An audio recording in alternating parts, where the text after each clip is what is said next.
পৃথিবীতে যদি কঠিন বলে কিছু থাকে তাহলে সেটা হলো মানুষ চেনা। যাকে আমি ভালোবাসি সে আমাকে বাদ দিয়ে দুনিয়ার সবাইকে ভালোবাসে। পাওয়ার আশা করেছি বলেই নাকি তোমাকে হারিয়েছি, তবে না চাইলেই কি তোমাকে পাওয়া যেত? আসলে প্রয়োজনের চেয়ে অনেক বেশি মূল্য দিয়েছি বলেই আজ আমি এতটা মূল্যহীন। তোমাকে ভালোবাসি কিনা আমি জানি না, শুধু জানি তুমি কষ্ট পেলে আমার খুব কষ্ট হয়। দিন শেষে সূর্যটাও বুঝিয়ে দেয় যে এই সময় শেষ হলে সবাই হারিয়ে যাবে। ভালোবাসা আর মৃত্যু দুটোই নিমন্ত্রণবিহীন অতিথি। একজন এসে নিয়ে যায় মন, আরেকজন এসে নিয়ে যায় জীবন। প্রয়োজন শেষ হলে ভালোবাসার মানুষটিও আর সময় দেবে না। সবাই যখন ভাবছে খারাপ তো খারাপ হয়েই থাকি, ভালো হয়েই বা পেলাম কি? বলুক যার যা বলা বাকি। কেউ যদি অভিমানে তোমার সাথে কথা না বলে, বুঝে নেবে সে তোমার আড়ালে মিস করে। আর কেউ যদি না দেখে কাঁদে, বুঝে নেবে সে তোমায় ভীষণ ভালোবাসে। আমি চাইলেই তোর মতন অন্য কাউকে নয়, তোর চেয়ে অনেক ভালো কাউকে পেতে পারি, কিন্তু আমার তো তোকেই চাই। কাউকে যদি মন প্রাণ দিয়ে ভালোবাসো, তাহলে উপহার হিসেবে তার কাছ থেকে শুধু পাবে অবহেলা আর কষ্ট। এই পৃথিবীতে কেউ কারো আপন নয়। স্বার্থ যেখানে আছে সবাই সেখানেই ছুটে যায়। কেউ স্বার্থের জন্য কিছু সময় আপন হয়, স্বার্থ ফুরিয়ে গেলে কেউ কারো নয়। যতদিন আমি খুঁজবো তোমায়, দেখবো এর শেষ কোথায়। জীবনের সময় পৃথিবীর শ্রেষ্ঠ শিক্ষক। জীবন শেখায় সময়কে ভালোভাবে ব্যবহার করতে, আর সময় শেখায় জীবনের মূল্য দিতে। নিজেকে কখনো ছোট মনে করবে না। মনে রেখো পায়ের নিচের দুর্বা ঘাসটিও পুজোতেই কাজে লাগে, মাথার ওপরে তাল গাছটি নয়। পরিস্থিতি যে কোনো সময় পরিবর্তন হতে পারে। জীবনে কাউকে কষ্ট দিও না। আজ হয়তো তুমি শক্তিশালী, কিন্তু সময় তোমার থেকেও বেশি শক্তিশালী। যৌবনে কাক ও সুন্দরী, শ্রাবণে নদী ও কুমারী। ক্ষমতা থাকলে মিথ্যা কথাও বাণী, শক্তি আর টাকা থাকলে মূর্খ ও জ্ঞানী। জীবনে সফল হতে চাইলে দুটি জিনিস প্রয়োজন, জেদ আর আত্মবিশ্বাস। আমি বিশ্বাস করি যে কেউ কিছু পাওয়ার উপযুক্ত হলে পৃথিবীর কোনো শক্তিই তাকে বঞ্চিত করতে পারবে না। সময় এক অদ্ভুত জিনিস, নিজে বদলায়, সাথে মানুষকেও বদলে দেয়। মানুষ তো সবার ঘরে জন্মায়, কিন্তু মনুষ্যত্ব সবার ঘরে জন্মায় না। প্রতিবাদী মানুষ সবার প্রিয় হতে পারে না। যদি আপনার কোনো শত্রু না থাকে, তাহলে তার মানে হলো আপনি সেই জায়গাতেও চুপ ছিলেন যেখানে উচিত কথা বলার দরকার ছিল। জীবনে একটি লক্ষ্য রাখো, অবিরাম জ্ঞান অর্জন করো, কঠোর পরিশ্রম করো। লক্ষ্যে না পৌঁছানো পর্যন্ত লড়াই চালিয়ে যেতে হবে। তুমি অনন্য, তুমি তোমার জীবনকে মহান করে তুলতে পারো। মেধাবী হয়ে গর্ব করার কিছুই নেই, শয়তানেরও তুমি ভাব হয়। মনুষ্যত্ব সততা না থাকলে সে মেধা ঘৃণিত। চিনি আর লবণ একই রকম দেখতে, পার্থক্য শুধু স্বাদে। তেমনি মানুষ আর অমানুষ দেখতে একই রকম, পার্থক্য শুধু আচরণে। তুমি যদি সঠিক হও তাহলে তা প্রমাণ করার চেষ্টা করো না। চুপচাপ অপেক্ষা করো, সময় সব জবাব দিয়ে দেবে। কখনো একা বসে নিজেকে একটা প্রশ্ন করো, তুমি মরে গেলে কার কি এসে যাবে? যাদের এসে যাবে তাদের খেয়াল রাখো, বাকি সবাইকে ছেড়ে দাও। পৃথিবীর সবচেয়ে শ্রমজীবী হচ্ছেন মা। কর্মবিরতি নেই, মজুরি নেই, দাবি নেই, শর্ত নেই, স্বার্থ নেই। তিনি শুধুই নিঃস্বার্থ শ্রম দিতেই জানেন। এই শহরে বেঁচে থাকতে হলে মায়া মমতা ত্যাগ করতে হবে, নয়তো পাক্কা অভিনয় জানতে হবে।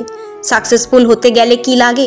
অপমান, খারাপ সময়, একাকিত্ব, নিজের প্রতি এত বিশ্বাস আর প্রচণ্ড জেদ। ব্যস্ত, তোমার জয় নিশ্চিত। অপরাধ না করেও যখন অপরাধী হয়ে যাবেন, তখন চুপ থাকাটাই সব থেকে ভালো। কারণ চিৎকার করে কখনো নিজেকে নির্দোষ প্রমাণ করা যায় না। আমি জানি তো তোমার কাছে আমি মূল্যহীন, তবে তুমি কি জানো তোমাকে প্রথম দেখার মুহূর্তটি আমার শ্রেষ্ঠ দিন। হতাশা একটি বিলাসিতা, হতাশার জায়গাটি আজ থেকে দখল করুক।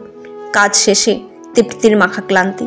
মানুষের খারাপ সময় সারা জীবন থাকে না, কিন্তু খারাপ সময়ে যারা খারাপ ব্যবহার করে তাদের সারা জীবন মনে রয়ে যায়। সম্পর্ক তৈরি হওয়ার আগে নিশ্চিত হন আপনি তার প্রিয়জন নাকি প্রয়োজন। সৎ পথে চলো, হয়তো কষ্ট হবে, কিন্তু একদিন জয় তোমারই হবে। বাবার টাকায় অহংকার করে মজা নেই। মজা তো তখনই আসবে যখন টাকাটা তোমার হবে আর অহংকার তোমার বাবার হবে। তোমার পায়ে যদি জুতা নাও থাকে, কিন্তু হাতে বই যেন অবশ্যই থাকে, কারণ জুতা তোমায় কিছুটা পথ চলতে সাহায্য করবে। চায়ের কাপে ভেজানো বিস্কুটটিও বলে দেয় কারো প্রতি বেশি ডুবলে নিজেকেই ভেঙে পড়তে হয়। বড্ড বেশি মন খারাপ হলে দুভোটা কেঁদে নিও, তবুও স্বার্থপরের কাছে কখনো নিজের মন খারাপের কষ্টের বর্ণনা দিতে চেও না। তুমি তাকে কখনো খুঁজো না যে পৃথিবীতে সবচেয়ে সুন্দর, বরং তাকেই খোঁজো যার জন্য তোমার পৃথিবীটা সুন্দর হবে। সুন্দর চেহারা একদিন বৃদ্ধ হয়ে যায়, কিন্তু সুন্দর ব্যবহার কখনোই বৃদ্ধ হয় না। লোকে কি ভাববে তা ভেবে কিছু করো না। মনে রাখবে জীবনটা তোমার, লোকের নয়। বাড়ি ফিরে সবার প্রথম প্রশ্ন মা কোথায় হতে পারে। মায়ের সাথে কোনো কাজ নেই, কিন্তু মাকে দেখার পরে আলাদা একটা শান্তি আসে, যেটা বলে বোঝানো যাবে না। জীবন ও সময় পৃথিবীর শ্রেষ্ঠ শিক্ষক। জীবন শেখায় সময়কে ভালোভাবে ব্যবহার করতে, আর সময় শেখায় জীবনের মূল্য দিতে।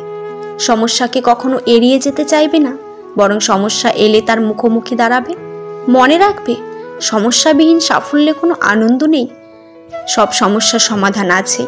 দায়িত্ব জিনিসটা বড়ই অদ্ভুত। যে পালন করে সে সব সময় দোষী হয়, আর যে এড়িয়ে চলে সে শুধু লম্বা লম্বা জ্ঞান দিয়ে যায়। যারা মুখে মধু আর বুকে বিষ নিয়ে থাকে তারা কোনোদিন কারো বন্ধু হতে পারে না।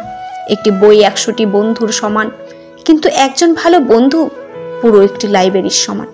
জীবনের খারাপ সময়গুলো অনেক কিছু শেখায়। একা থাকতে শেখায়, সাহসী হতে শেখায়, ধৈর্যশীল হতে শেখায়। জীবনের মানে বুঝতে শেখায়, পরিস্থিতি মানিয়ে নিতে শেখায়, শক্তিশালী হতে শেখায়, মানুষ চিনতে শেখায়। দুনিয়া আপনার সম্বন্ধে কি ভাবছে সেটা তাদের ভাবতে দিন। আপনি আপনার লক্ষ্যগুলিতে দৃঢ় থাকুন। দুনিয়া একদিন আপনার পায়ের সম্মুখে হবেই। যিনি দিতে শেখেননি তিনি আসলে কিছু পেতেও শেখেননি। দেওয়ার আনন্দ তো পাওয়ার আনন্দের চেয়ে অনেক বড় সমান। অন্যদের তুলনায় তুমি যদি দেরিতে সাফল্য পাও তবে নিরাশ হইও না। শুধু এটা ভাবো, বাড়ি তৈরি করার থেকে প্রাসাদ তৈরি করতে বেশি সময় লাগে। শুধু পাশ করলেই, শুধু ডিগ্রি অর্জন করলেই কি শিক্ষিত বলে? যে শিক্ষা মানুষকে সাহস দেখায় না, সৎ পথে চলতে শেখায় না, সে আবার কিসের শিক্ষা? আঘাত ভোলা সহজ, কিন্তু অপমান ভোলা সহজ নয়। যারা তোমাকে সাহায্য করে তাদের ভুলে যেও না। যারা তোমাকে ভালোবাসে তাদের ঘৃণা করো না। আর যারা তোমাকে বিশ্বাস করে তাদের কখনো ঠকিও না। বন্ধুত্ব মানে কাছে থাকা নয়, পাশে থাকার নাম বন্ধুত্ব। মিথ্যে বলে মন ভুলানো নয়, সত্যি বলে সাহস জোগানোর নাম বন্ধুত্ব। ভুল দেখে সরে যাওয়া নয়, ভুল শুধরে দিয়ে ভালোবাসার নাম বন্ধুত্ব। সময়ের সাথে পাল্টে যাওয়া নয়, সময়কে পাল্টে জবাব দেওয়ার নাম বন্ধুত্ব। আজকের বেপরোয়া ব্যস্ত জীবনকে পরোয়া না করে কেমন আছে জানতে চাওয়ার নাম বন্ধুত্ব। শুধু ফটো সেশনের আলোর ছটায় কাঁধে হাত রাখা নয়, একাকিত্বের অন্ধকারে কাঁধে হাত রাখার নামই বন্ধুত্ব। ভিডিওটি কেমন লাগলো অবশ্যই কমেন্টে জানাবেন। ভালো লাগলে চ্যানেলটি সাবস্ক্রাইব করে পাশে থাকবেন। ভালো থাকবেন। ধন্যবাদ।